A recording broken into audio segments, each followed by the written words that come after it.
जय माता दी। ओम नमः शिवाय। प्रिय भक्तों, आप सभी का हमारे चैनल मन की शांति में बहुत बहुत स्वागत है। आज हम लेकर आए हैं भगवान भोलेनाथ को समर्पित अत्यंत शुभ, कल्याणकारी और मनोकामनाओं को पूर्ण करने वाले शनि प्रदोष व्रत की पावन कथा। जब त्रयोदशी तिथि शनिवार के दिन आती है तब उसे शनि प्रदोष व्रत कहा जाता है। यह दिन भगवान शिव, माता पार्वती और शनि देव की विशेष कृपा प्राप्त कराने का दिव्य अवसर माना जाता है।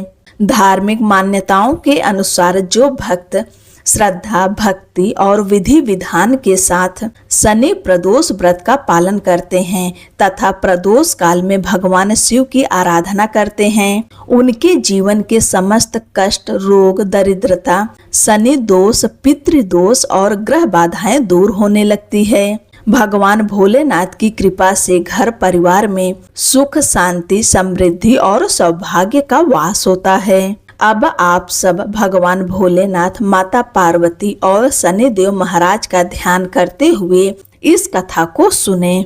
पौराणिक कथा के अनुसार एक समय एक नगर में धन, दौलत और वैभव से संपन्न एक सेठ था। वह सेठ अत्यंत दयालु प्रवृत्ति का था। उसके यहाँ से कोई कभी भी खाली हाथ नहीं लौटता था। वह सभी को जी भरकर दान दक्षिणा भी देता था, लेकिन दूसरों को सुखी देखने वाले सेठ और उसकी पत्नी स्वयं काफी दुखी थे।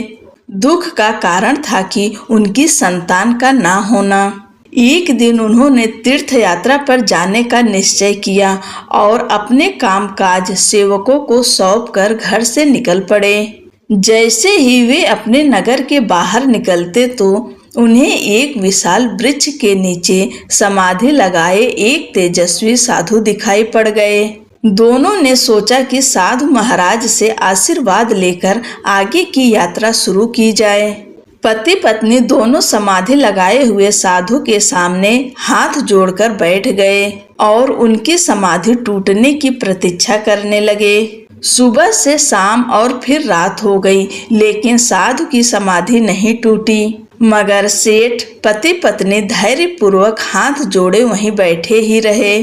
अंततः अगले दिन प्रातः काल साधु समाधि से उठे। सेठ पति पत्नी को देख वह मंद मंद मुस्कुराए और आशीर्वाद स्वरूप हाथ उठाकर बोले, मैं तुम्हारे अंतर मन की बात भाप गया हूँ।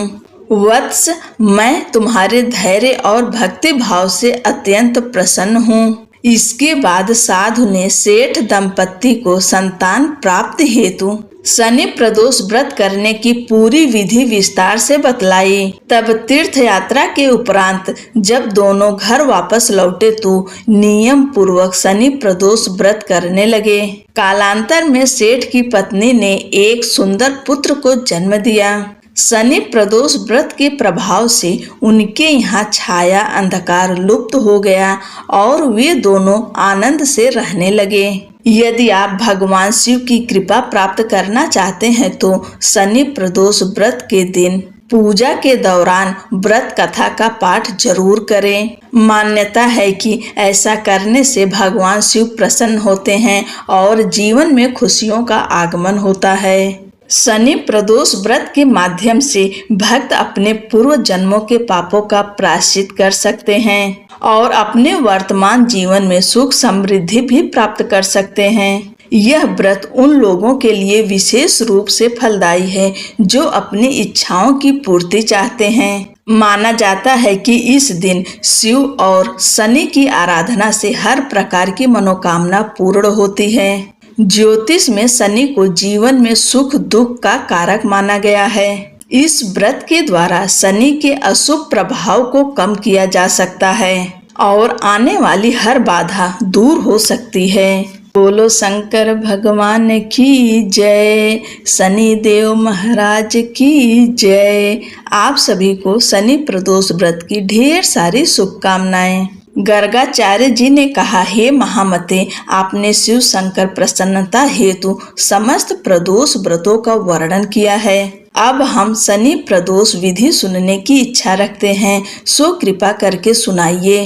तब सूत जी बोले, हे ऋषि, निश्चयात्मक रूप से आपका शिव पार्वती के चरणों में अत्यंत प्रेम है। मैं आपको शनि त्रयोदशी के व्रत की विधि बतलाता हूँ, सो ध्यान से सुनो।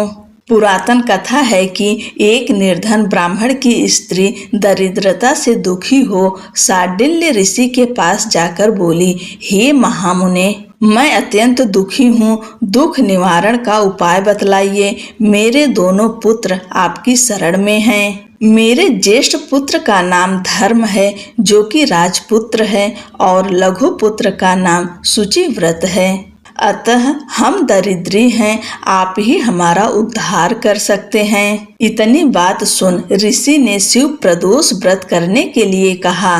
तीनों प्राणी प्रदोष व्रत करने लगे। कुछ समय पश्चात प्रदोष व्रत आया। तब तीनों ने व्रत का संकल्प लिया। छोटा लड़का, जिसका नाम शुचिव्रत था, एक तालाब पर स्नान करने को गया तो उसे मार्ग में स्वर्ण कलश धन से भरपूर मिला। उसको लेकर वह घर आया। प्रसन्न हो माता से कहा कि माँ, यह धन मार्ग से प्राप्त हुआ है। माता ने धन देखकर शिव महिमा का वर्णन किया। राजपुत्र को अपने पास बुलाकर बोली, देखो पुत्र, यह धन हमें शिव जी की कृपा से प्राप्त हुआ है। अतः प्रसाद के रूप में दोनों पुत्र आधा आधा बांट लो। माता का वचन सुन राजपुत्र ने शिव पार्वती का ध्यान किया और बोला, पूज्य, यह धन आपके पुत्र का ही है, मैं इसका अधिकारी नहीं हूँ। मुझे शंकर भगवान और माता पार्वती जब देंगे तब लूंगा। इतना कहकर वह राजपुत्र शंकर जी की पूजा में लग गया। एक दिन दोनों भाइयों का प्रदेश भ्रमण का विचार हुआ। वहां उन्होंने अनेक गंधर्व कन्याओं को क्रीड़ा करते हुए देखा। उन्हें देख शुचिव्रत ने कहा, भैया, अब हमें इससे आगे नहीं जाना है। इतना कह शुचिव्रत उसी स्थान पर बैठ गया। परंतु राजपुत्र अकेला ही स्त्रियों के बीच में जा पहुंचा। वहां एक स्त्री अति सुंदर राजकुमार को देख मोहित हो गई और राजपुत्र के पास पहुंचकर कहने लगी, हे सखियों, इस वन के समीप ही जो दूसरा वन है, तुम वहां जाकर देखो। भांति भांति के पुष्प खिले हैं, बड़ा सुहावना समय है। उसकी शोभा देख कर आओ। मैं यहाँ बैठी हूँ, मेरे पैर में बहुत पीड़ा है। ये सुन सब सखियां दूसरे वन में चली गईं। वह अकेली सुंदर राजकुमार की ओर देखती रही। इधर राजकुमार भी कामुक दृष्टि से निहारने लगा। युवती बोली, आप कहाँ रहते हैं? वन में कैसे पधारे? किस राजा के पुत्र हैं? क्या नाम है? राजकुमार बोला, मैं विदर्भ नरेश का पुत्र हूँ, आप अपना परिचय दें। युवती बोली, मैं विद्रविक नामक गंधर्व की पुत्री हूँ। मेरा नाम अंशुमति है। मैंने आपकी मन स्थिति को जान लिया है कि आप मुझ पर मोहित हैं। विधाता ने हमारा तुम्हारा संयोग मिलाया है। युवती ने मोतियों का हार राजकुमार के गले में डाल दिया। राजकुमार हार स्वीकार करते हुए बोला कि हे भद्रे, मैंने आपका प्रेमोपहार स्वीकार कर लिया, परंतु मैं निर्धन हूँ। राजकुमार के इन वचनों को सुनकर गंधर्व कन्या बोली, मैं जैसा कह चुकी हूँ वैसा ही करूँगी। अब आप अपने घर जाएं। इतना कहकर वह गंधर्व कन्या सखियों से जा मिली। घर जाकर राजकुमार ने शुचिव्रत को सारा वृत्तांत कह सुनाया। जब तीसरा दिन आया, वह राजपुत्र शुचिव्रत को लेकर उसी वन में जा पहुंचा। वहीं गंधर्व राज अपनी कन्या को लेकर आ पहुंचा।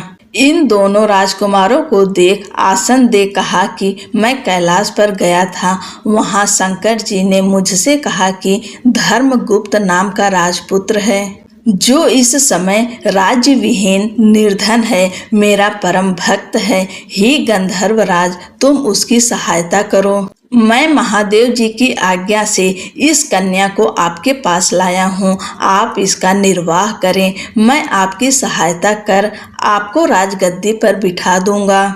इस प्रकार गंधर्व राज ने कन्या का विधिवत विवाह कर दिया। विशेष धन और सुंदर गंधर्व कन्या को पाकर राजकुमार अति प्रसन्न हुआ। भगवत कृपा से वह समयोपरांत अपने शत्रुओं को दमन करके राज्य का सुख भोगने लगा। बोलो भोलेनाथ की जय।